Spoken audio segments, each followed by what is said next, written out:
Hello guys, welcome back to my channel. Ayan guys, ang dami natin nito. Kapipitas lang nito kanina. So, tag kamyas ngayon. So, kilala nyo naman siguro tong ano to. Hindi naman to masasabing prutas. Napakaasim. Ito ay masasabi natin kasama ng gulay, mga gulay. Kung di ba ako nagkakamali guys. So, alam nyo ba yan kung anong ginagawa ko dyan? Guys, tuturo ko sa iyo kung yung ginagawa ko dito sa kamyas na to. So, ayan guys. Welcome back to my channel. So, pinakita ko naman sa inyo kung ano yung dala-dala natin. Nakapag-iwa na ako dito guys ng konti. Ayan. Ilagay ko dito. Ayan. Niwa ko siya guys. Napaganyan. Hindi lang pansinin yung aking background sa likod dito sa side ko kasi ito yung mga nilive ko kahapon at i-deliver natin yan bukas. So yun nga guys, medyo malabo nga lang ang camera ko pagka harap guys. Ayan, malabo talaga. So ito guys, marami kayong pwedeng gawin dito, kaya ituturo ko yung pwede nyo magawa dito sa kamyas na to. Pwede nyo itong ma-preserve ng mahabang panahon. Pwede nyo itong mapakinabangan ng matagal. Kasi ito guys, madali lang ito mapulok. Siguro kinabukasan lang yan, mayroon na dyan mapupulok. Madali lang kasi ito mapulok guys. Pero kung magagawa nyo naman patagalin ang buhay niya, kayang-kaya nating gawan ng paraan yan para tumagal yung kanyang buhay, para magamit nyo pa rin siya. Ito guys, itong kamyas na to ay pwede natin itong isama sa paksiw. Pwede natin itong gataan. Sa pagluluto nito, dun sa kung di ako nagkakamali nung bata pa kami, madalas kami magulay nito. Ang ginagawa namin dito ay pinipigaan lang ng bahagya para hindi masyadong maasim. At ginagataan po namin at nilalagyan lang po ng konting bagoong alamang at gagataan at napakaswabe na po niya, pang ulam na, pang talututong guys. At hindi lang yung guys, pwede nyo itong buruhin, pwede nyo itong gawing pickles. So marami tayong magagawa dito at hindi lang yung guys, pwede nyo rin itong gawing candy. Kung mag-research lang kayo kung paano ang proseso ng paggawa ng candy nito, magagawa nyo rin itong candy. Hindi lang yung guys, kung gusto nyo pa humaba yung buhay ng kamyas na to, ay meron tayong paraan at yun ang ituturo ko sa inyo guys. Ang gagawin lang natin guys ay gagayatin natin siya ng ganito. So pwede nyo gayatin ng 2 biyak lang, pwede nyo namang hatiin sa 4. Sabi ng kaibigan ko, kasi dati yung ginawa ko inatin ko lang sa gitna, pero okay naman. Hatiin ko daw sa 4, medyo palitin ko, kaya hatiin natin sa 4. So ganun lang po ang gagawin natin guys. And after nito, pakikita ko sa inyo kung ano magiging resulta ng ating kamyas. So anuhin lang po natin, gantuhin lang natin. Maraming magagawa to guys. Kung medyo ano lang kayo, ito kapag gumagawa ako nitong kamyas na to, hindi nagtatagal kasi napakasarap niya guys, kahit ilagay niya sa paksiw. Tapos kahit tumagal siya dyan ng 1 taon sa lagayan mo, uwigit pa, hindi siya guys masisira basta maganda yung pagkagawa mo sa kanya. Hindi siya basta-basta masisira.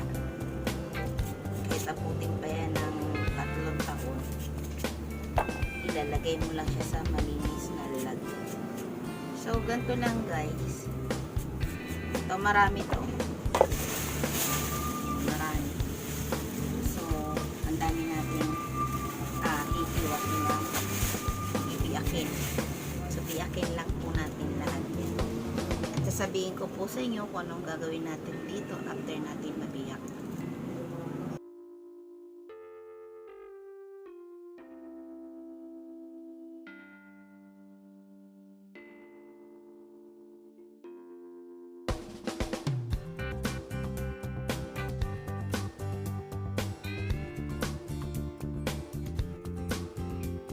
Lahat yung kamyas. So, dahil gabi na ngayon, bukas ko na siya, nati ko siya sa 3. Bukas ko na siya ibibilad. Sana may araw bukas. Ayan, balikan natin siya guys kapag ibibilad na natin. Bye! Guys, diyan ko siya inilagay para mas madali matuyo yung kamyas. Ayan. I-update ko po kayo kung ano na ang resulta ng ating pinatuyong kamyas. Masarap yan guys. Ayan. Mamaya nandito na yung init ng araw. Wala kasi ako pagsabitan ngayon. Sa update ko kayo guys. Ito na po yung pinatuyo kong kamyas. Ang ganda na oh. Pinatuyo na. Sarap yan. Ito guys yung aking kamyas. Ang ganda ng pagka-lagay. So, yung tuyo yan. Pwede nyo na ito ilagay sa paksiw, gata, gata, yan, paksiw na isda, sinaing. Ang ganda nito guys. So, isasali na rin siya sa isang lalagyan. Basta maayos yung pagkatuyo guys, hindi siya basta-basta. Kahit 1 taon pa abutin yan. Lagay ko muna guys sa isa lalagyan na. So, iyan na siya guys, lahat. O, ito lang nakuha natin. Ganda, no? Ganda. Ganda guys, pag ganito yung pinapatuyuan nyo kasi dali siya matuyo guys. Kahit 3 days lang. Ito halos 4 days. 4 days lang tuyo na. Kasi pag hindi ganito yung ginamit nyo, naku, may posibilidad na masira. Kasi ito, singaw hanggang ilalim. Ano siya ng init. So, ito isang ganda, oh. Pwede na itong iluto, guys. Sarap din itong gawing candy, guys, kung marunong kayo. So, tatabi ko lang siya, guys. Kapag gusto ko magluto, magpaksiw, magsaing, maglagay sa gata, kahit sa gatang gabi, pwede ito. Sa mga ginataang gulay, pwede ito isama. Kasi hindi na siya maasim. Sakto na lang yung asim niya. Nasa isda, sarap na niyang kainin. So yan guys, sana may natutunan kayo sa aking video. Kung bago lang po kayo, huwag niyo po kalimutan i-like and subscribe my channel. Thank you for watching guys. God bless po sa ating lahat. Bye!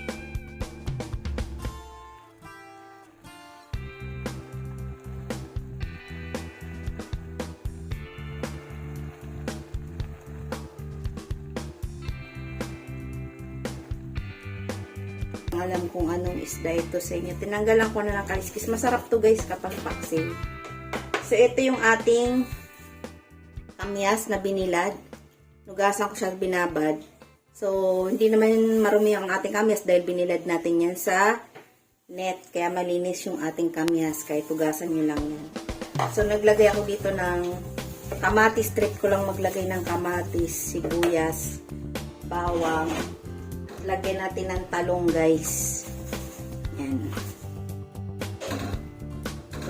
Ako naman ang kakain yan kaya kahit may kamatis. Trip ko lang lagyan ng kamatis. Para mas lasa. Then lagay natin yung isda. Mas maganda guys may gulay kasi siya guys. Mas maganda may gulay kasi para yung isda hindi didikit dun sa ilalim ng ano. So, lalagyan pala natin siya ng kamyas. Ayan. Maglagay tayo ng kamyas.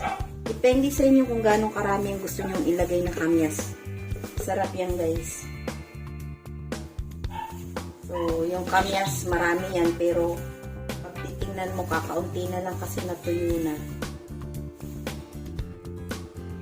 So, yan.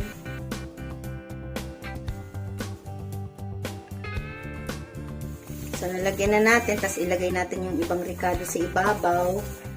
Yan. Halo-halo na yan. Sibuyas, bawang, kamatis. Yan. Tapos, mayroon sa ilalim. Diba?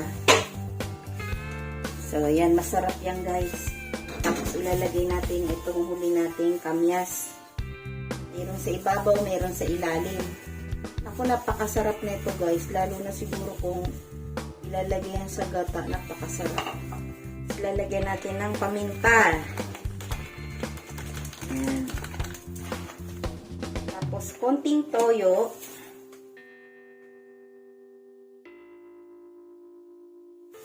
At suka. Busin ko na tong suka na to. Dagdagan ko na lang mamaya kapag kulang. Tapos konting asin, guys. Kasi naasinan ko na siya kanina. Tansya-tansya na lang. Tapos maglagay tayo ng pampalasa. Bahala kayo kung anong pampalasa yung gusto nyo ilagay. Yan. And then, lalagyan ko siya guys ng mantika. Naglalagay talaga ako ng mantika sa ating paksiw. Tapos, lagyan po natin siya ng tubig. Isang basong tubig or kalahating tasang tubig. Pangit naman yung sobrang daming sabaw. Yan. Tapos, ayun, isasalang na po natin siya sa apoy. Isasalang ko muna guys. So, ayan guys, sinalang na natin. Mukhang nagihingalo na yung aking gas. So, ayan, ganyan lang po guys. Napakasarap niyan. Diba, napakayami. So, takpan na natin. At, mamaya, titikman na natin yan pag naluto na. So, ayan guys. Pwede siya gamitin kahit saan sa gata, sa paksiw, sa pinangat. Ayun, maganda gamitin yung ating pinatuyong kamyas. Wow. Siya guys.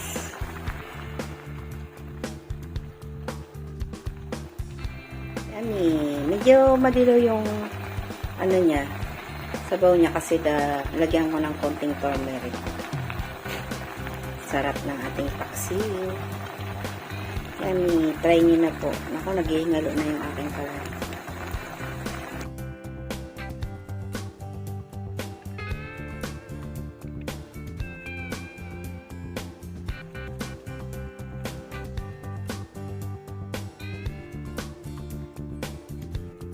Kaya, gumawa na kayo ng ganito guys. Depende sa paggayat nyo kung paano nyo siya gagayatin. Pero parang mas gusto ko yung bet ko yung ganitong paghihiwa. Kasi madali siyang matuyo guys. You know. Sarap na ito ilagay sa gata, sa paksiw. Naku, napakayami niya guys. Kaya, subukan nyo na to yan guys. So, ayan guys. Sana may natutunan kayo sa aking video. At, kung bago lang po kayo sa aking channel, ay huwag niyo pong kalimutan.